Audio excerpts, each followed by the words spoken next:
同款嘛是上新的政治消息，要来关心总统蔡文这个月中会去加勒比海邦交国访问，按算到时阵会经过美国纽约还有丹佛两大城市。今日下午外交部伫总统府正式开记者会来说明，咱做伙来听看卖。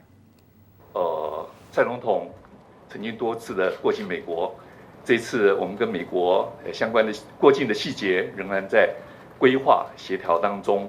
我们也会依据过去我们的一些准则、安全、尊严、便利、舒适的原则跟美方进洽当中，我想有具体的结果之后，基于我们双方的默契，我将会在适时来公布。好，谢谢次长。来，一幕。次长你好，路透社一幕。我知道这个城市的细节还没出来，但是那个日期可以再跟您确认一下吗？过境美国两地的可能日期。我想我刚刚已经跟各位做一个报告，好，我们在这个11号启程，同日抵达美国，过境2个晚上，好。都是本土吗？都是本土吗？我想相关的细节，我们可以在适当的时机跟各位做报告，好不好？返程的部分也是一样，19号我们会离开圣露西亚，前往美国停留2个晚上，谢谢。好，还有没有媒体？来，梁浩。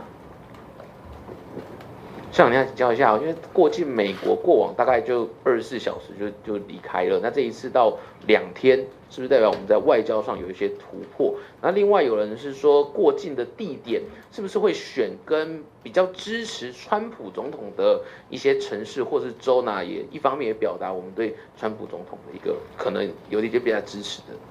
我想再一次谢谢您的提问哈，刚才也一再的强调。我想，我们基于跟美方的默契，我目前在规划当中，所以具体的细节一定会适时的让媒体朋友知道。好，过境两天的事情的话，是不是在外交上是一个？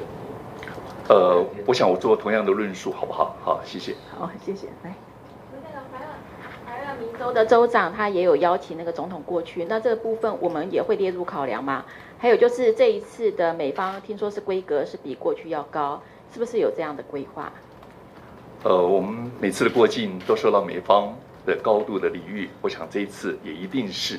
那我们的驻港的前线跟外交部，我们也全力在规划当中。好，谢谢。